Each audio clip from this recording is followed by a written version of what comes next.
विनयाञ्जलि सभा आज अपने यहाँ चल रही है और समाधिस्थ साधकों के लिए सभी लोग यहाँ बैठ करके उनके लिए श्रद्धांजलि समर्पित कर रहे हैं। सत्य तो ये है कि साधकों ने अपनी संलेखना समाधि करके जीवन को सार्थक और सफल कर लिया। ध्यान तो हमें अपना रखना है। ध्यान अपने लिए अपने विषय में करना है, कुछ अपने विषय में सोचना है कि अपना जीवन सार्थक कैसे बन सके, अपना जीवन सफल कैसे बन सके।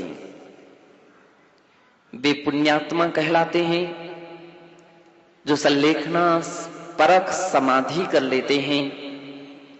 भाग्यशाली होते हैं कि जो मृत्यु के पहले सावधान हो जाते हैं और अपनी अंतिम श्वासों में हाय हाय नहीं करते हैं। हाय बेटा, हाय पिता, हाय माँ और हाय पैसा नहीं करते हैं। बंधुओं, वे अपने जीवन में सबसे बड़ा मूल्यांकन भगवान का करते हैं और भगवान का नाम का स्मरण करते हैं, जिन्हें वो दिन रात भाते रहते हैं। हमको भी तो वही भाना है जो हम पंक्तियां रिवीजन करते हैं। दिन रात मेरे स्वामी मैं भावनाए भाऊं, देहांत के समय में तुमको न भूल जाऊं। हे भगवान, दिन रात यानी अहरनिश मैं एक ही भावना भाता हूं कि देहांत के समय में तुमको न भूल जाऊं। मृत्यु की बेला में मैं आपके लिए ना भूल जाऊं, बाकी सारी दुनिया को भूल जाऊं। क्योंकि अगर आपको भूल गया तो मानो सब कुछ भूल गया, और यदि आपका ध्यान रखा गया तो यानी सबका ध्यान रखा गया है। व्यवहार में से जब हम देखते हैं तो पंच परमेष्ठी शरणभूत माने जाते हैं और कहा जाता है कि अंते समाहि मरणम, जीवन की अंतिम बेला में समाधि परक अर्थात भगवान का ध्यान और निश्चय से अपनी शुद्ध आत्मा का ध्यान करते हुए परम शांति के साथ अपनी यह जीवन परिपूर्ण हो, जीवन समाप्त हो। जिसके लिए आचार्य भगवान पूज्यपाद स्वामी ने समाधि भक्ति के अंदर में कहा है, आबाल्या जिन देव देव भविता श्रीपादयो सेवया सेवासक्त विनीय कल्पलतया कालोदयावद्गता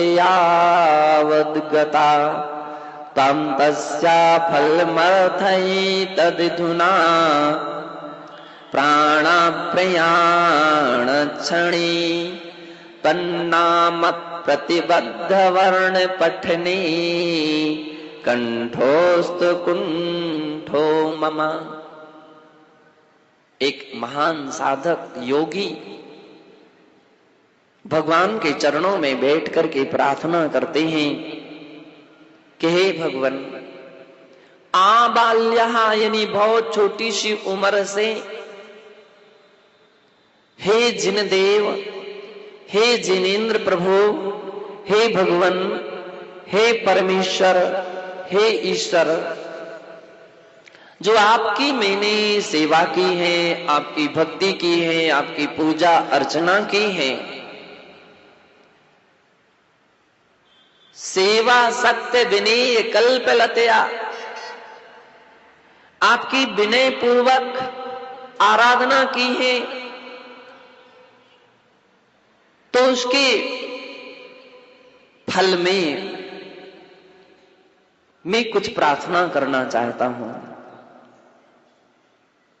जो भी मेरा इस प्रकार की श्रद्धा भक्ति आराधना में समय व्यतीत हुआ है, बस उसका फल इतना ही मुझे प्राप्त हो जाए कि तन्नाम प्रतिबद्ध वर्ण पठने कंठोस्त कुंठो मम। जब मेरे प्राण निकलने लग जाएं, मेरा गला अवरुद्ध होने लग जाए, तो आपके पवित्र नाम के उच्चारण के साथ ही मेरा गला अवरुद्ध हो, श्वास रुके, केवल इतना ही चाहते हैं। सच्चे साधकों की, वीतराग संतों की केवल इतनी ही भावना होती है कि दुनिया की वस्तुओं को मांगने से उस समय कोई फायदा नहीं है। आपने धन मांगा तो धन यहीं रह जाएगा, कुटुंब परिवार मांगा सब यहीं रह जाएगा, शरीर ही समाप्त हो जाएगा, तो स्वास्थ्य लाभ की भी अब प्रार्थना करना व्यर्थ है। इसलिए वे कहीं नहीं लिखते कि मेरा स्वास्थ्य ठीक हो जाए, मैं स्वस्थ हो जाऊं। वे तो एक ही कहते हैं, आपका नाम स्मरण बना रहे। और वह नाम स्मरण के साथ, जैसे कि हम कहते हैं, हमारे गुरुजन कहते हैं, श्वास श्वास में जिन भजो वृथा श्वास मत खोए, ना जाने इस श्वास का आना होए ना होए। और आचार्य भगवान उमा स्वामी जी तत्वार सूत्र में कहते हैं, मारणांति कीम सलेखिनाम जोशिता। मरणांत की वेला में जोशिता पूर्वक सलेखना हो। जोशिता का अर्थ होता है प्रीति पूर्वक। सलेखना कोई जबरदस्ती की नहीं होती है, प्रीति पूर्वक स्वयं की भावना से होती है। दूसरा निमित्त बन जाए वो बात अलग है। सलेखना का अर्थ केवल इतना ही नहीं कि खाना पीना छोड़ दो बस और मृत्यु का वरण कर लो, नहीं। सलेखना का अर्थ है सम्यक प्रकारेण काय कसाय लेखना मिति सलेखना। सम्यक प्रकार से कसाय भाव का त्यागना, उसको जीतना, शरीर से मोह ममता का त्यागना और आत्मा का ध्यान करना, इसका नाम बंधो सलेखना होता है। समाधि का अर्थ होता है ध्यान, भगवान का ध्यान, धर्म ध्यान पूर्वक जो अपने जीवन की लीला होती है उसको पूरा करना। मरना तो सबको ही पड़ता है, मरना अवश्य होगा, करना जो चाहो कर लो, फल उसका पाना होगा, करना जो चाहो कर लो। मरना तो सबको है और निश्चित ही संसार का सिद्धांत है, एक नियम है कि जिसने जन्म लिया है उसे मरना पड़ेगा। मरना सबको एक दिन अपनी अपनी बार सबको मरना है। लेकिन जैसा सभी मृत्यु को प्राप्त होते हैं वैसा ही यदि हमारी मृत्यु हो गई तो फिर अपना कोई इतनी जिंदगी भर तक जो कुछ भी आपने किया, धर्म साधना, व्रत, नियम, उपवास, उससे कोई फल महत्व का नहीं रहेगा। बंधो, पूज्याचार्य कहते हैं मरना वो सार्थक है कि आपकी जिंदगी की अंत भला तो सब भला। भगवान के नाम के साथ व्रत, नियम, संयम को और वृद्धिंगत करते हुए धर्म को छोड़ करके मरना तो मैदान में पीठ दिखाना है, और मैदान में पीठ दिखाने वाला व्यक्ति वीर नहीं कायर कहलाता है। और जो व्यक्ति नियम संयम को मजबूती से धारण करता है, सरवार सिद्धि में कहा कि जैसे किसी मकान में आग लग जाए और मकान वाले के लिए मालूम चल जाए तो बुझाने का पूरा प्रयत्न करता है, लेकिन बुझ ना सके और ऐसी बुझना संभव ना हो सके तो फिर वो क्या करता है, उसमें से बहुमूल्य सामग्री की रक्षा करता है।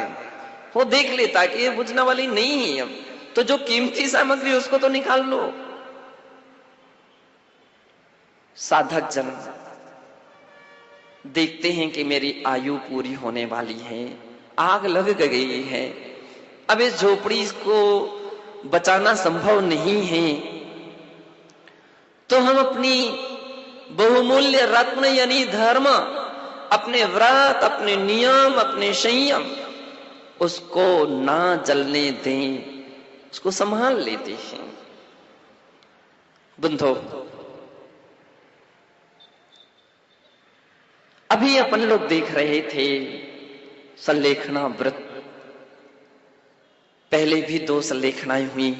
कुछ सज्जन चर्चा कर रहे थे, महाराज 2 समाधियां तो मैं पहली बार देख रहा हूं, और फिर 2 बार 2 संलेखनाएं। तो दूसरे सज्जन खड़े थे, वो बोल रहे थे कि महाराज दीक्षा भी थोक में देते हैं, दीक्षा भी थोक में देते हैं,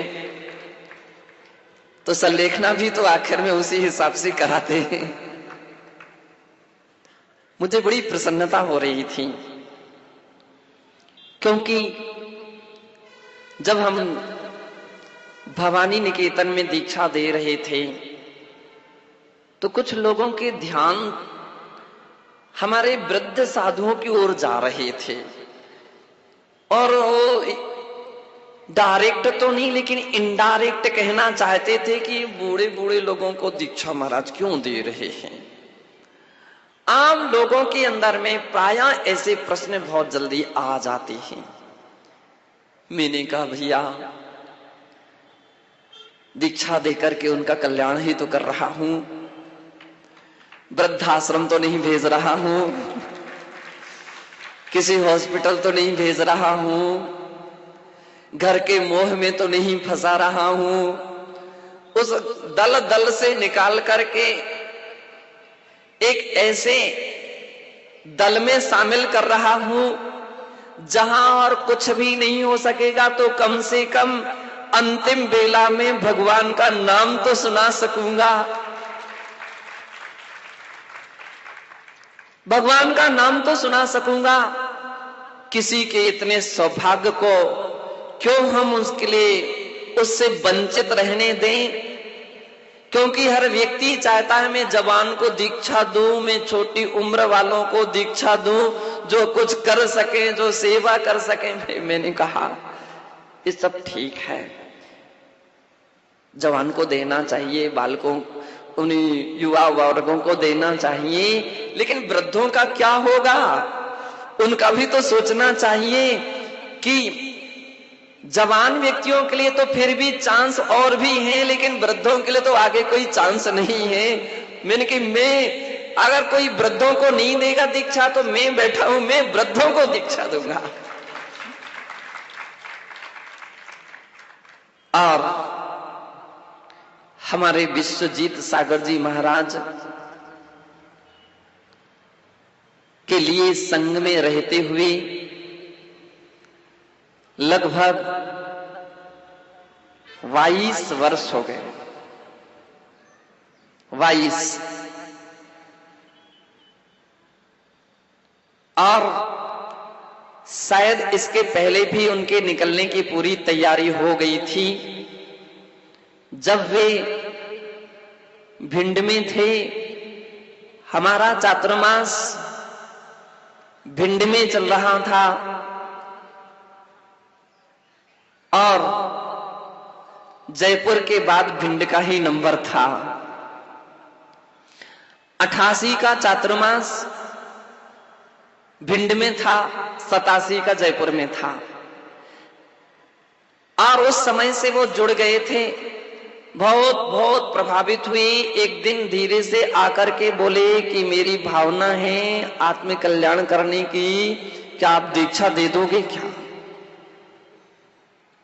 मैंने कहा आप हो कौन, कहां से हो, कहां से आए हो? मैं गांव से आया हूं, रूर से आया हूं। मैंने कहा मैं तो कुछ दिन देखूंगा, परखूंगा, इसके बाद बात करूंगा।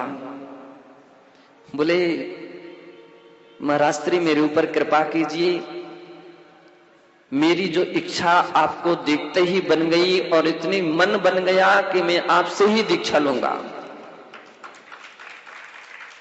काफी संघों में उन्होंने सेवा की है, अपनी गांव ले गए हैं महाराजों के लिए दीक्षा, तो लेकिन अब आपसे ही लूंगा।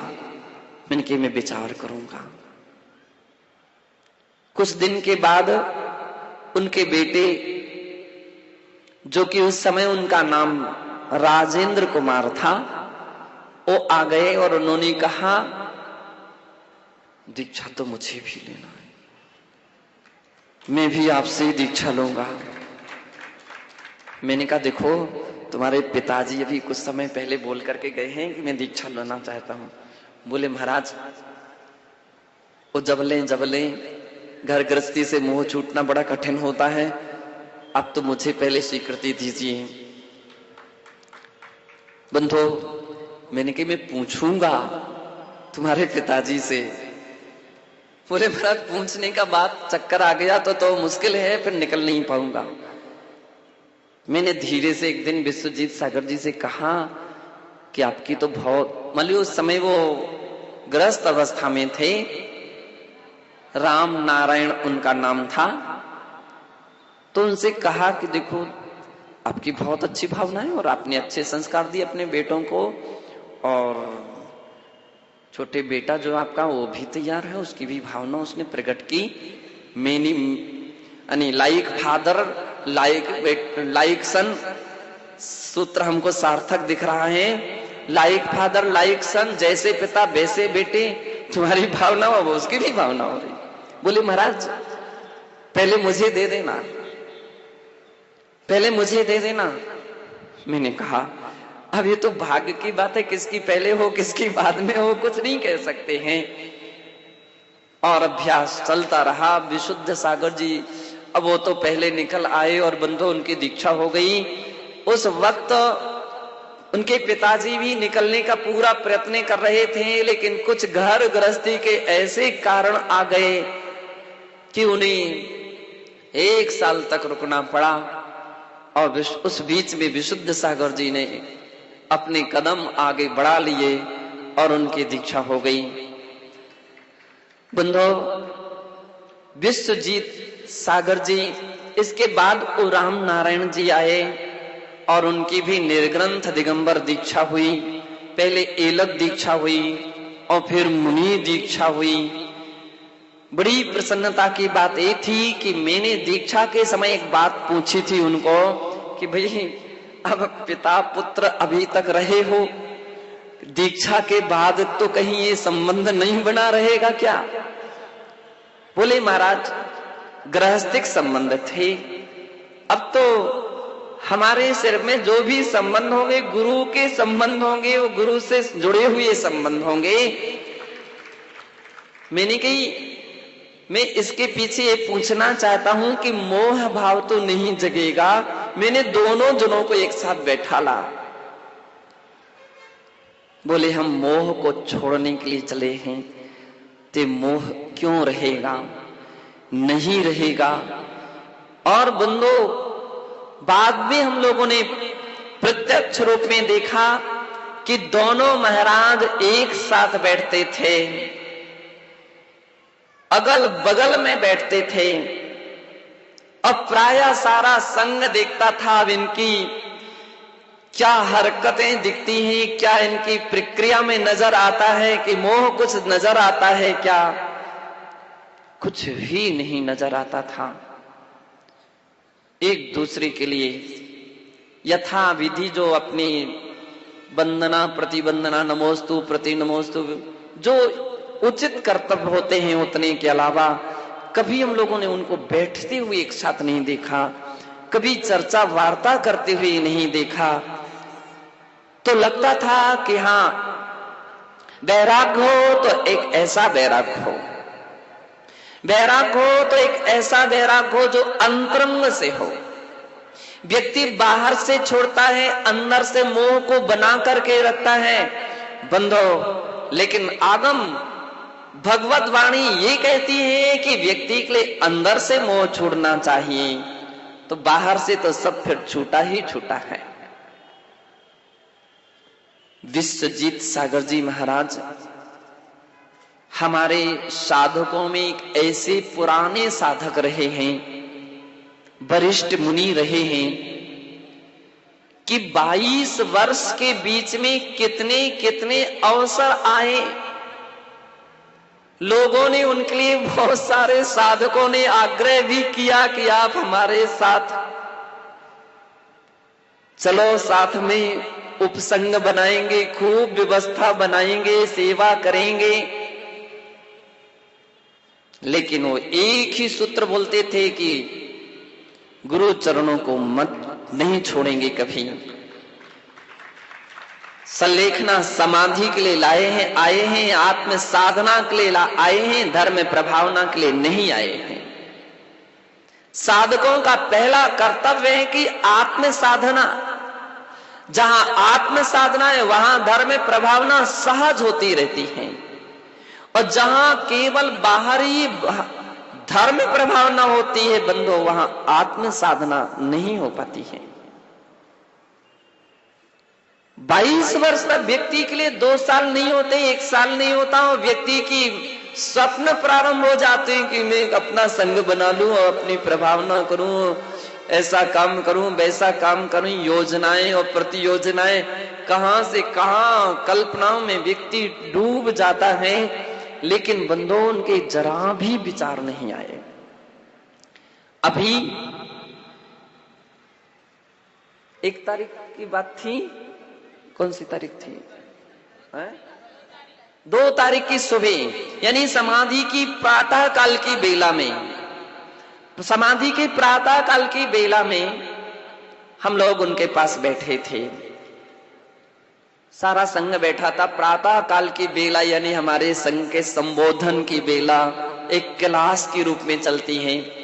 तो बात करते करते मैंने कहा कि देखो, ठंडी का मौसम आ रहा है और बिहार भी होगा, अनेक जगह पंच कल्याणक भी हैं, कार्यक्रम भी हैं, सबकी भावना भी है।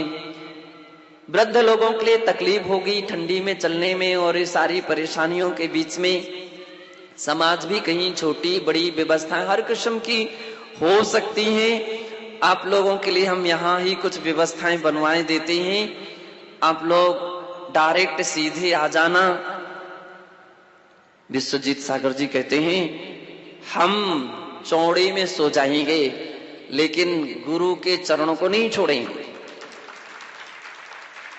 चौड़े का अर्थ है नहीं खुले आकाश में हम सो जाएंगे, लेकिन गुरु चरणों में नहीं छोड़ेंगे। मैंने कहा वाह, कितनी ऊंची भावना है। विश्वजीत सागर जी महाराज की एक इतनी अच्छी ऊंची भावना थी। यद्यपि उनकी संलेखना व्रत तो बहुत वर्ष पहले से ही चल रहा था, करीब गिरनार जी में लिया था 3-4 वर्ष, 3.5 वर्ष के करीब हो चुके थे। और पिछले साल अजमेर में तो सारे जगह उनका प्रचार ही हो गया था कि इनकी संलेखना हो गई, क्योंकि इतना शरीर क्षीण हो गया था, एक ऐसी उनके लिए स्वास्थ्य खराब हो गया था कि एक ऐसी परिस्थिति आ गई थी कि उनको खड़ा होना, चलना, उठना, बैठना जैसी सारी की सारी स्थितियां खड़े समाप्त हो गई, लगभग हो गई थी। और प्रायः 1 महीने तक हम लोगों ने एक साथ बैठ करके उनके लिए समाधि, मरण पाठ, विभिन्न प्रकार के पाठ, नमोकार मंत्र के पाठ काफी सुनाए। सब जगह तैयारियां हो गई थी। और अजमेर के जो संदीप बोहरा बोला था, हम लोगों ने तो उनकी वो विमान भी बना करके रख लिया था। बंधो, लेकिन पुण्य बहुत अच्छा था। उन्होंने कहा कि मुझे एक सोनागिर जी के दर्शन करना है, और अच्छी तरह से उनकी यहाँ की यात्रा हुई। और सौभाग्य समाधि का जयपुर की सत्ता में था, और विधि विधान से अच्छी तरह से। और सबसे बड़ी बात ये रही, किसी को बिना परेशान किए, बिना किसी को तकलीफ दिए। यद्यपि तकलीफ तो नहीं मानते हैं संत, सेवा के लिए तो सौभाग्य मानते हैं, लेकिन फिर भी बिना उसके वे सहज ही उन्होंने अपनी सलेखना समाधि को सार्थक किया है, सफल किया है। इतनी सेवा का ही ये परिणाम था उनका कि प्रतिदिन सेवा करते थे, कि जिसके कारण से उनका आखिरी जो अवस्था है वह भी चतुर्विद संघ के सानिध्य में सानंद रूप में सलेखना समाधि उनकी निर्विघ्न पूरी हुई। आज हम सभी उनके लिए बड़ी श्रद्धा से श्रद्धांजलि देते हैं। और उनके साथ आर्यिका श्री विप्रमुक्ता श्री माता जी, मैंने बतलाया बंधो, साधकों की एक अलग ही साधना होती है, और संत संघ में रहने का, साधु समूह में रहने का एक वातावरण ही एक दूसरा ही होता है। जब विप्रमुक्ता श्री माता जी ने हमको श्रीफल चढ़ाया था दीक्षा का भवानी निकेतन में, ना तो हम उनको पहचानते थे, ना वो हम लोगों को पहचानते थी। तो मैंने पहला प्रश्न किया कि अम्मा, मैं तो आपको पहचानता नहीं हूं, और आप भी आप मुझे नहीं पहचानते हो। बोले महाराज, पहचान से क्या आवश्यकता, कल्याण तो मुझे अपना करना है, मुझे तो दीक्षा लेना है। आप मुझे मेरी प्रार्थना स्वीकार कीजिए। तो हमारे संघ की माता जी लोग हंसने लगे थे, वृद्ध माँ है और वो दीक्षा के लिए बोल रही हैं। और मैंने जैसे ही उनके लिए स्वीकृति दी कि अगर आपकी भावना तैयार है तो आप पहले परिवार के लोगों को लाओ, और उनके सारे लोगों को ला करके जैसी स्वीकृति हुई तो काफी लोगों ने हंसी प्रकट की थी कि इतनी उम्र है इनके और महाराज दीक्षा दे रहे हैं। और उसी समय वो एक बार पाटा देख नहीं पाई और उस पाटे से नीचे गिर पड़ी। बोले अभी नहीं संभल पा रही हैं तो बाद में क्या संभलेंगी। मैंने कहा तन भली ना संभले लेकिन व्यक्ति की आत्मा तो संभल सकती है, आत्मा संभल सकती है। 82 वर्ष की जिनकी उम्र थी और इतना बड़ा सौभाग्य कि अभी 6-7 महीने ही लगभग 6 महीने पूरे 6 महीने के अंदर ही उनको इतना पुण्य जगा कि उस पुण्य ने 6 महीने के अंदर में बज परिवार से, बज परिवार, अब बहुत सारे बज हैं यहां पर, सौभाग्य मान रहे हैं। वो जो क्या नाम था उनका, ग्रस्त अवस्था का, कांता देवी बज, 6 महीने पहले बंदो इतनी अच्छी सुंदर अच्छी तरीके से उनकी छुल्लिका दीक्षा हुई। इतना अच्छा पुण्य कि उनके परिवार के लोगों ने भी, उन्होंने दृढ़ता से कहा था कि मुझे कोई नहीं रोकना और मैं तो दीक्षा लूंगी ही, आप रोकोगे भी तो भी नहीं मानूंगी। और सारी बहुओं के लिए, क्योंकि सबसे अधिक वो लोग कंट्रोल कर रहे थे कि भाई उम्र है ऐसे वैसे, मैं तो दीक्षा लूंगी, वीरता के साथ बोले और बंदो सबसे स्वीकृति ले ली। और उनकी चुल्ली का दीक्षा हो गई, अच्छी आराम से साधना कर रही थी और इतनी अच्छी साधना हम लोगों से बात करती थी तो इतनी हिल मिल करके बात करती थी।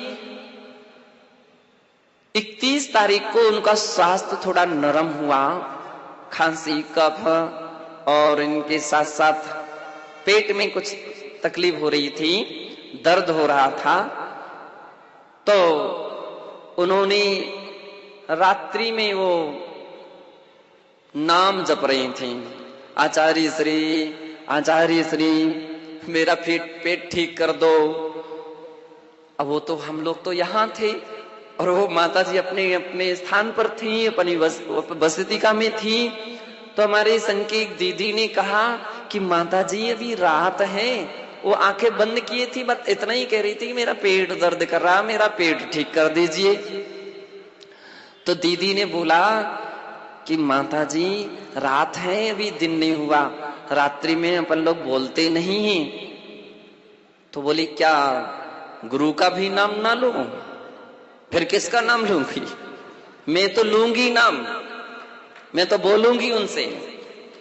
बंधो बतलाते, फिर वो दीदी बोली कि अच्छा ठीक है, अब पेट ठीक कर दे इसका, ऐसा ना कहो, ये कहो उनका नाम के जाप करो, ओम ह्रीम श्री फलाने फलाने सागर जी महाराज आए नमः, ऐसा बोलिए। बोले इतना बड़ा नाम हमसे बोलते नहीं आता, लेते नहीं आता, ये मंत्र हमको इतने याद नहीं होते हैं, मैं तो आचार्य श्री इतनी नाम जपूंगी। बंधो इतनी श्रद्धा भक्ति थी। प्रातः काल की बेला में जब उनके लिए दर्शन करने के लिए जब वो आई तो मैंने कहा, लोगों ने सब बात सुनाई शाम रात्रि की, बोले माता महाराज मुझे आशीर्वाद दे दो, मेरा पेट ठीक हो जाए। मैंने कहा ठीक है, आशीर्वाद दिया। और बंधो मैंने कहा माता जी ध्यान रखना, ऐसे ही नहीं चले जाना, जीवन का भरोसा नहीं है। आप आरी का बन करके जाओगे कि चुल्ली का बन करके जाओगे? बोले आरी का बन करके जाऊंगा। मैंने कहा ठीक है, आरी का बनना। तो बोलती हैं संत साधु बन के विचरू, वह घड़ी कब आएगी? मैं तो उस घड़ी के इंतजार में हूं कि वो घड़ी कब आ जाए। ये जो लाइन उन्होंने इस प्रकार की सुनाई तो मुझे लगा कि माताजी बहुत सावधान हैं। बंधो आराम से आहार हुआ था, पेट ठीक हो गया था उनका, और 2 तारीख की प्रातः काल की बेला, लेकिन फिर भी तकलीफ परेशानी कफ खांसी की रही। माताजी लोग रात भर उनको पाठ वगैरह सुनाती रही और प्रातः काल की बेला जब आई तो फिर नहीं, किसी माताजी ने कहा कि महाराज के दर्शन के लिए और स्तुति वंदना के लिए चलो। तो उन्होंने कहा बेटा आज मेरी हिम्मत नहीं है, आज मैं नहीं जा सकती हूँ, मेरी बैठने की भी ताकत नहीं है। कोई बात नहीं, तो कम से कम हम लोग उठा करके ले चलते हैं, महाराज के दर्शन तो कर लो।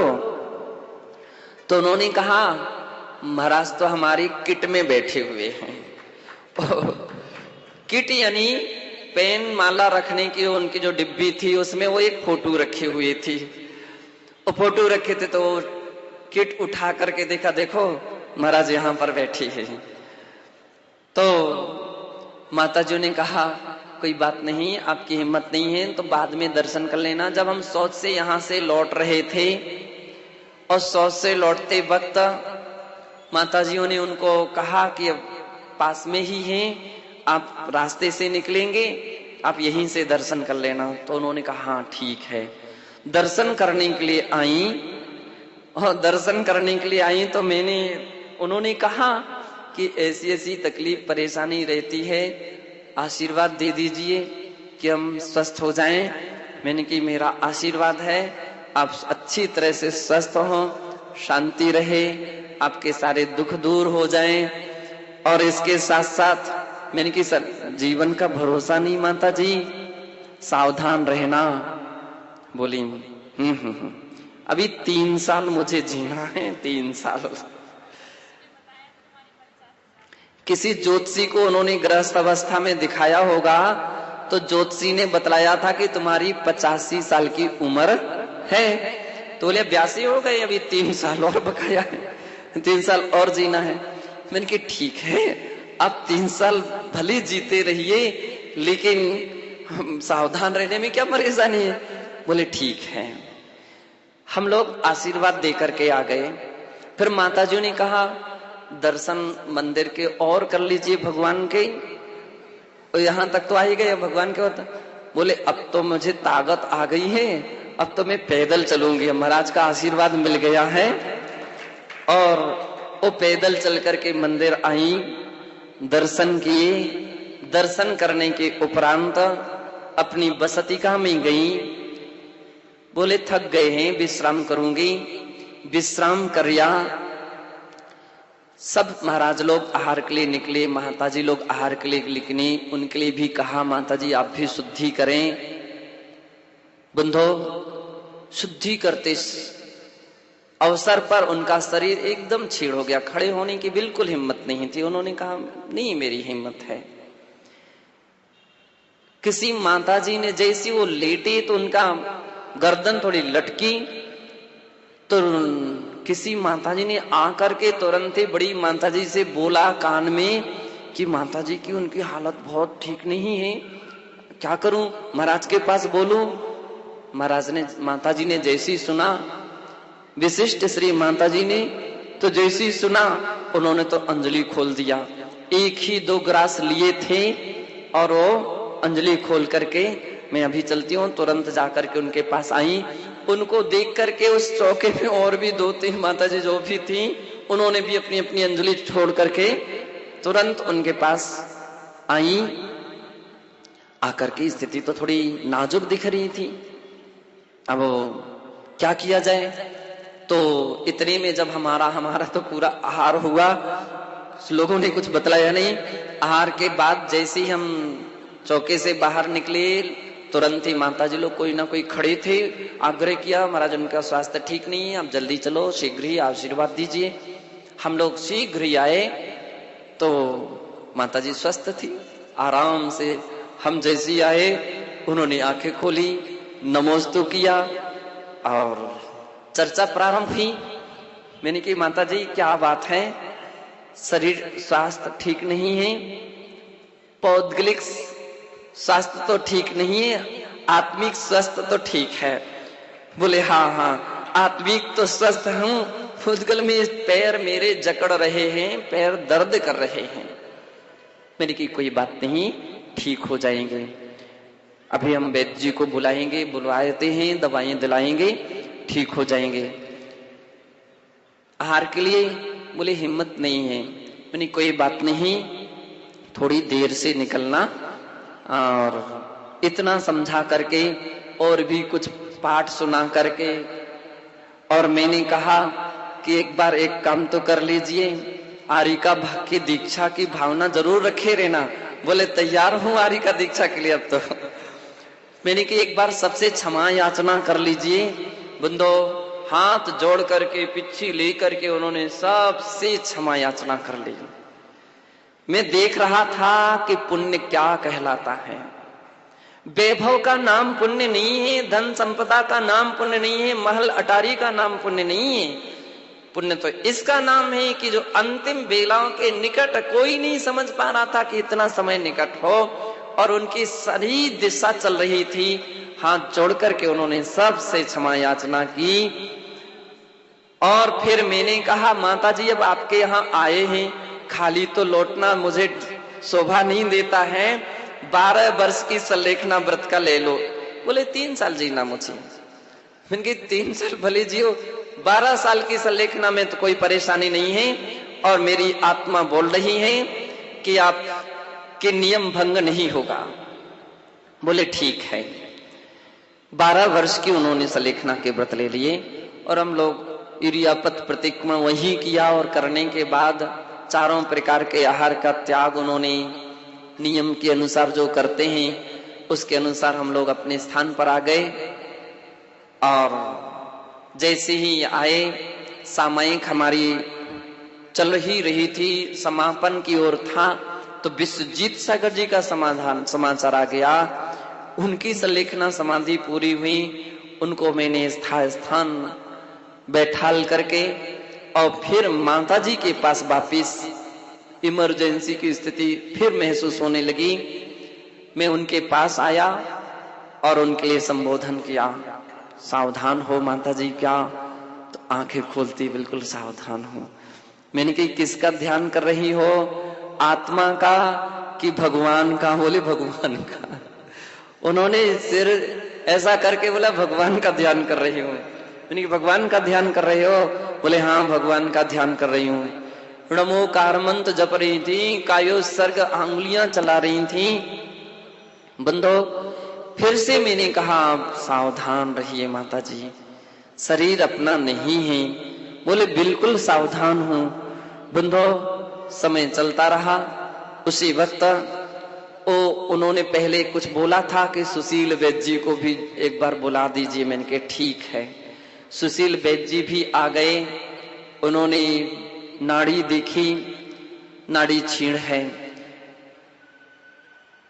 हमारे रविंद्र भज थे, उन्होंने पैर में प्रेशर देने की बात कही। तो पहले तो चेतना अच्छी चल रही थी, अब पैर का तो अवसर महसूस नहीं हो रहा था, लेकिन बाकी सारी चेतना थी। वो देख रही थी, बात कर रही थी, हम अखियां हला, कोई बैठती थी तो हटाती थी।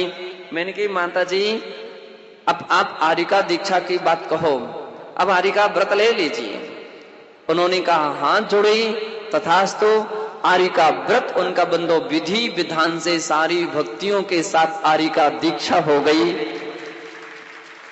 आरिका दीक्षा हो जाने के उपरांत सुशील जी वैद्य जी आए, उनको भी आराम से उन्होंने देखा, वो भी दिखती रही।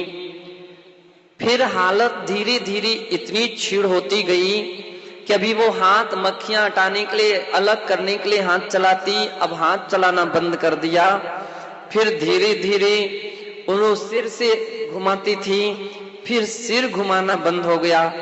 मैंने कहा अवस्था गंभीर दिख रही है माता जी। मैंने कहा, उन्होंने आंखें खोली। मैंने कहा अब चारों प्रकार के आहार का त्याग कर दीजिए। फिर उन्होंने आंखें बंद कर ली और बंधो फिर आंखें बंद की। मैंने इसके पहले मैंने कहा था कि आपको पता है कि संलेखना व्रत चल रहा है आपका, वो 3 उंगली दिखाई। बोले 3 साल तक जीऊंगी। मैंने कहा ठीक है, लेकिन अब इतने सावधान हो जाइए, 3 प्रकार के आहार का त्याग कर ही दीजिए। और बंधो, जब मैंने देखा कि उनकी स्थिति और गंभीर होती चली जा रही है, सुशील वैद्य जी बोले कि नाड़ी तो ठीक नहीं चल रही है। एक और डॉक्टर साहब आए, ब्लड प्रेशर जांचा, बोले बहुत पल्स जो हैं गिरते हुए जा रहे हैं। तो मैंने कहा इसलिए अब चारों प्रकार के आहार का त्याग कर दीजिए। बंधो, उन्होंने आंखें खोली और चारों प्रकार के आहार का त्याग कर दिया। और देखते ही देखते 1 घंटे 1.5 लगभग घंटे के अंदर में उनकी 3 बजे उनकी सानंद संलेखना समाधि पूरी हुई। मैं केवल इतनी ही भावना भा रहा था कि हे भगवान, इतना पुण्य सबको जगे, ऐसे अंतिम क्षणों में ऐसे अवसर हर व्यक्ति को मिले, जाना सभी को है, भगवान का ध्यान करते हुए जाएं। ऐसा समूह मिले कि हर व्यक्ति पाठ सुनाता रहे, नमोकार मंत्र का पाठ सुनाता रहे। इसके पहले तो विभव सागर जी महाराज भी आ गए थे। बंधो, ऐसा पुण्य क्षण हर व्यक्ति के जीवन में मिले। संपदा कोई पुण्य नहीं है तो सब यहीं रह जाएंगे। हमारे एक ऐसे संस्कार रहे, क्योंकि हम लोग देखते हैं, आए दिन अपन दिए की बैठक देखते चले जा रहे हैं। किन लोगों के लिए सौभाग्य मिलता है, डॉक्टर मना भी कर देता है कि अब 2 घंटे और 4 घंटे के और कुछ ही दिन के हैं ना, क्या नाम से वो ऑक्सीजन भी लगी रहती है, लेकिन फिर भी भावना नहीं बन पाती है कि हमारे अमुक व्यक्ति की संलेखना समाधि पूर्वक जीवन अंतिम सार्थक हो जाए। मोह इतना प्रबल आम तौर पर लोगों का रहता है कि फिर भी त्याग व्रत के भावना नहीं बना पाते हैं, अथवा भावना रहते हुए पर भी परिवार के लोग का मोह प्रबल सामने आकर के खड़ा हो जाता, नहीं नहीं नहीं नहीं नहीं, त्याग नहीं कराना चाहते, व्रत नहीं कराना चाहते हैं, और देखते ही देखते उनके जीवन समाप्त हो जाता है। बंधो, एक क्षण इस बात की भी शिक्षा देता है कि ऐसे क्षणों में मोह छोड़ देना चाहिए। दूसरे के कल्याण में सहयोग जितना बने उतने सहयोगी बन जाना चाहिए। अंत भला, हमारे रविशरण महाराज कहते हैं, अंतिम अवस्था में भी यदि किसी ने संलेखना समाधि पूर्वक दीक्षा पूर्वक संलेखना ले ली, अंतिम अंतर मुहूर्त, तो भी उसका जीवन सफल हो जाता है। हम एक ऐसे सार्थक कार्य करें और उन संलेखना समाधिस्थ जो साधक हैं, देखते देखते बंधु उनकी जीवन लीला भगवान का नाम उच्चारण करते हुए समाप्त हुई। आज हम सब लोग यहाँ पर मिल करके बैठ करके उनके लिए सारी समाज श्रद्धांजलि सभा के रूप में उन्हें श्रद्धांजलि देती है। 9 बार नमोकार मंत्र। अभी आपको और कुछ बोलना है? किसी को बोलना है? और किसी को बोलना? अच्छा, सभी लोग खड़े होकर के कायोत्सर्ग उनकी आत्मा जहां भी पहुंची हो, नियम से देवगति को पहुंचे होंगे, और देवगति में पहुंच करके सम्यक दर्शन को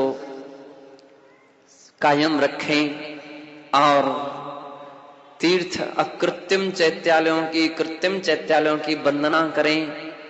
भगवान सीमंदर स्वामी की समोसरण में जाकर के उनकी दिव्य ध्वनि का रसपान करें। पंच कल्याण जैसे महोत्सव में शामिल हों और धार्मिक लोगों की, धर्मात्मा धर्म के जितने आयतन हैं, उन समस्त आयतनों की रक्षा और उनके विकास में पूर्ण सहयोगी बने। आपत्ति और विपत्ति कष्ट को सभी के दूर करते हुए पुनः मनुष्य जीवन पाकर के और रत्नत्रय को धारण करके निर्वाण को प्राप्त करें, ऐसी पवित्र भावना के साथ हम सभी उनके लिए श्रद्धांजलि के रूप में एक कायोत्सर्ग करते हैं। कायोत्सर्ग।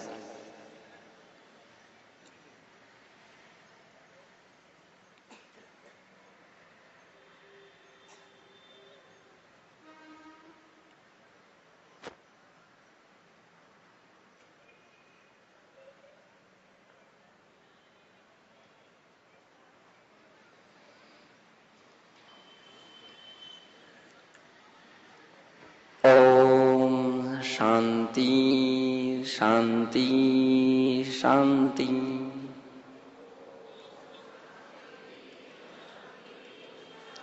दोनों हाथ जोड़ लीजिए जिनवाणी की स्थिति के लिए। हाँ, उनके लिए भी, जो खंडाका जी परिवार के यहाँ से भी जो अम्मा धार्मिक थी, उनकी आत्मा के लिए भी सभी की शुभ भावना है। जिनवाणी की स्थिति के लिए दोनों हाथ जोड़ लीजिए। हाँ, एक और आज दूसरी बात एक और है कि मुझे आज प्रसन्नता हो रही है इस बात की भी कि अपने यहाँ अभी जस्टिस श्री, नाम क्या, सुरेश चंद्र जी कासलीवाल जी हमारे यहाँ बहुत अच्छी प्रसन्नता के साथ, खुशी के साथ आज यहाँ पर उपस्थित हुए हैं। और महावीर जी समिति की ओर से एक अपभ्रंश रत्न मंजूषा जो पुस्तिका निकली हुई है।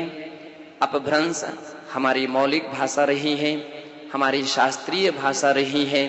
अनेक ग्रंथ जिसमें परमात्म प्रकाश जो वाचना चल रही है, उसी में से एक ग्रंथ है, उसकी पुस्तिका का विमोचन किया गया है।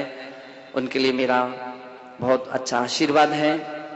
उनकी सारी समिति के लिए भी बहुत बहुत आशीर्वाद हैं। साथ ही अहिंसा व्यसन मुक्ति शाकाहार शिविर की जो आयोजना हुई है, मुझे नहीं समझ में आ रहा था कि इतना सुंदर सफलता का कार्यक्रम कर लेंगे, लेकिन पूरी समिति ने, चाहे वो एनकेजी जैन हो और श्री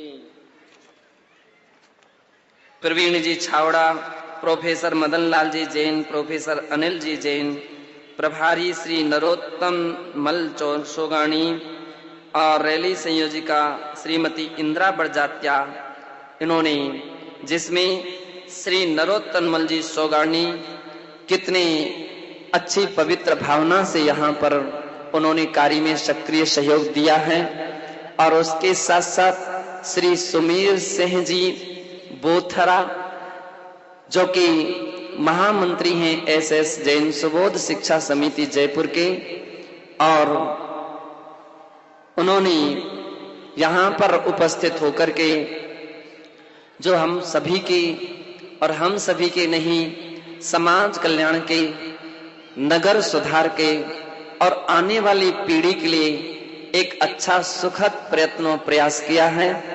समस्त बच्चों के लिए, विद्यार्थियों के लिए अहिंसक जीवन जीने चाहिए और व्यसनों से दूर रहना चाहिए, तथा शाकाहार ही हमारा मानवाधिकार है, आहार है।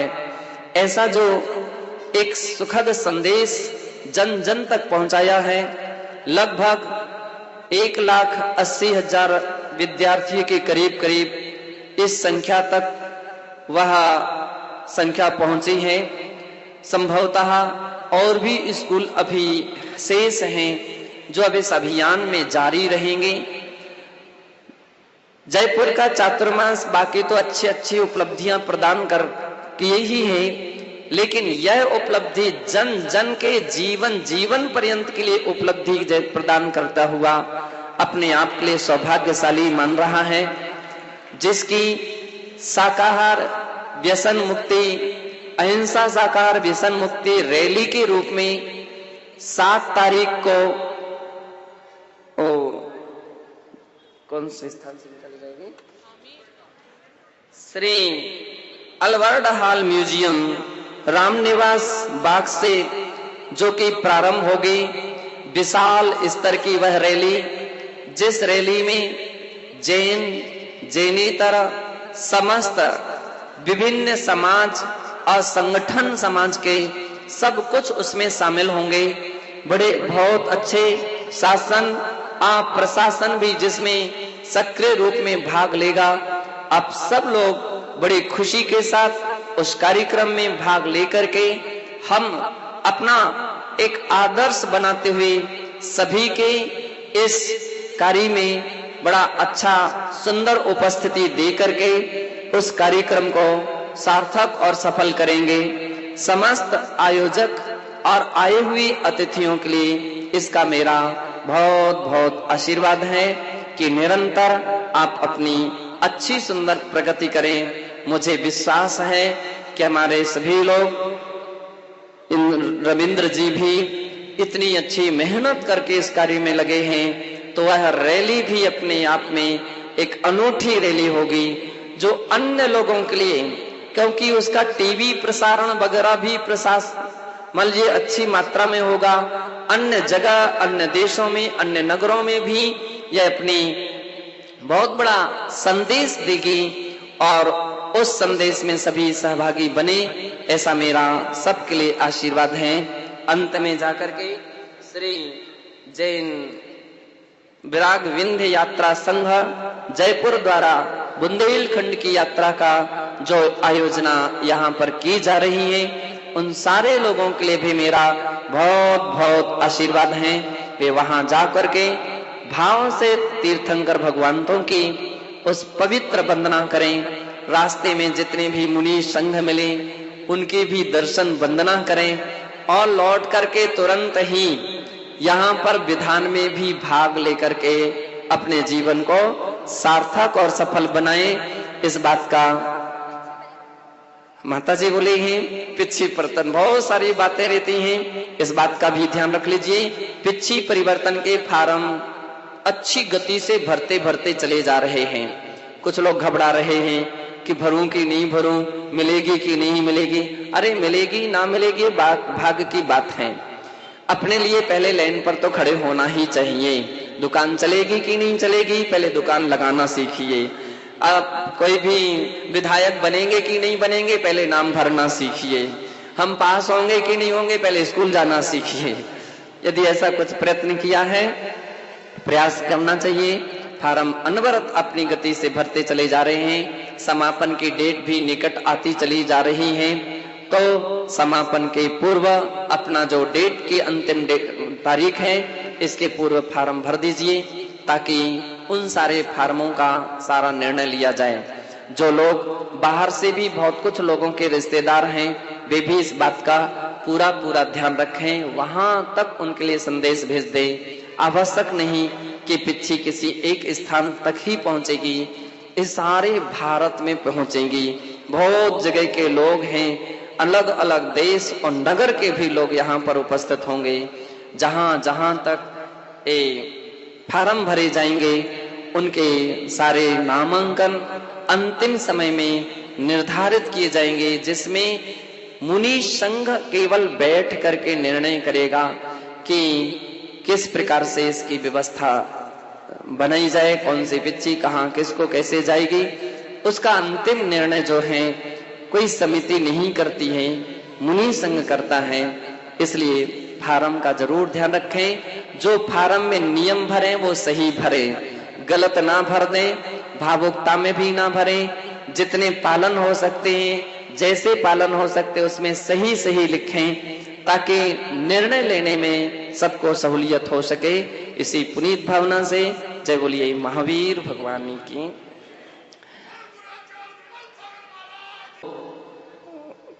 कौन सा आमिर के सांवलिया पारसनाथ के चमत्कारिक दर्शन और साधु संग पूरा मुनि संग दर्शन करने जाएगा। और उसमें बड़ी खुशी की बात ये है कि वहां का जो रत्न प्रतिमाएं हैं, भूगर्भ में स्थित जो वहां के भायरी में स्थित जो अकृत्रिम या कृत्रिम जो प्रतिमाएं हैं, वो समय पर निकाली जाएंगी और सभी के लिए उस प्रतिमाओं का दर्शन होगा। लेकिन ध्यान रखें, अवधि बहुत सीमित ही रखी, मूल्य निर्धारित की गई है और वह मात्र 1.25 दिन, यानी एक दिन 7:15-8 बजे करीब प्रतिमा वो निकलेंगी। दूसरे दिन लगभग 2 बजे के पहले वो प्रतिमाएं यथा स्थान पर स्थापित कर दी जाएंगी। इसमें कलशाभिषेक की भी व्यवस्था रखी गई है, उसकी न्यौछावर राशि निर्धारित की गई है। शाम के समय आरती, क्योंकि आरती तो एक ही दिन हो पाएगी, तो महान उसके धूमधाम से महा आरती की रूप व्यवस्था भी रखी गई है। उसके भी दीपक निर्धारित किए गए हैं। उस दिन एक विशेष विधान, कल्याणकारी कल्याण मंदिर विधान, वहां के प्रमुख उन मूर्तियों में पार्श्वनाथ भगवान की प्रतिमा है, तो उसकी विधान भी अपन सभी मिलजुल करके धूमधाम से करेंगे। सभी संघ वहां उपस्थित होगा और वहां सारी समाज भी उपस्थित होगी। एक दूसरे के लिए आप समय समय पर पूरी सूचना कर दीजिए, मोबाइल कर दीजिए और अन्य रिश्तेदारों को भी सूचना कर दीजिए कि उनको भी दर्शन लाभ जो लेना चाहते हैं वो दर्शन लाभ इस समय सीमा के अंदर में ले सकें। जय बोलिए महावीर भगवान की। हे जिनवाणी भारती तो है जपहु दिन रैन, जो तेरी शरणा गहे सो पावे सुख चैन। घुटना टिक करके। जिनवाणी के ज्ञान से सूझे लोकालो, सो वाणी मस्तक नमः सदा देते हूँ धो।